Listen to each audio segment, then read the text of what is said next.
गुलाबी परी। नीटू एक शरारती लड़का था। छुट्टियां होने पर माँ बाबूजी इस बार उसे गांव ले गए। कुछ दिन तो वह गांव में बेहद खुश रहा, पर शीघ्र ही वह तरह तरह की शैतानियां करने लगा।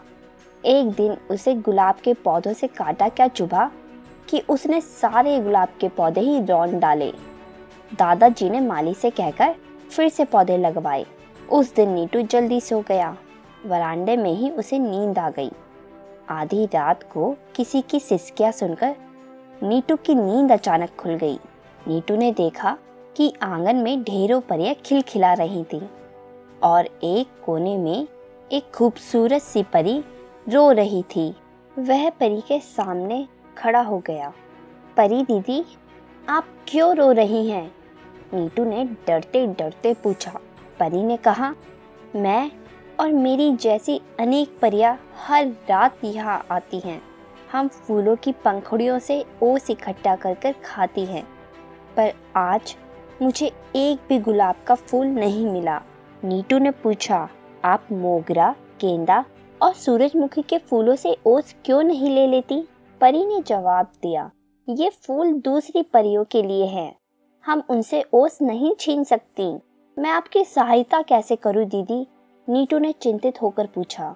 परी ने रोंदे हुए पौधों की तरफ इशारा किया। नीटू ने ध्यान से देखा। कई छोटे छोटे कीड़े मकोड़े, तितलियां, मकड़ी व भंवरे छटपटा रहे थे। पौधों को रोंदे जाने की वजह से वे कीड़े जो उन पर आश्रित थे बेघर हो गए हैं। उन्हें खाना पीना भी नहीं मिल पा रहा है। तुम उनकी मदद कर दो, परी ने कहा। मगर कैसे? नीटू बोला। उन्हें खाना पीना उपलब्ध करवाकर, परी बोली। नीटू असमंजस में पड़ गया। परी भी भोर होने से पहले ही उड़ चली।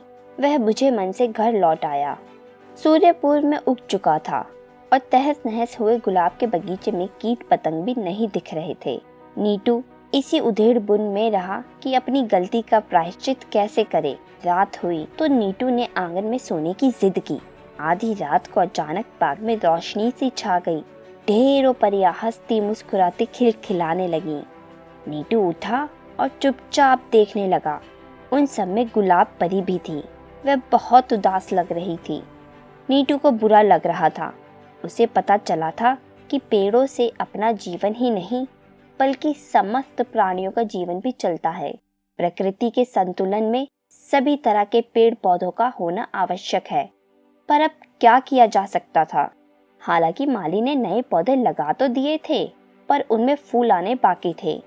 नीटू गुलाब परी को यूं मरते नहीं देख सकता था। आखिर उसे एक तरकीब सूझ ही गई।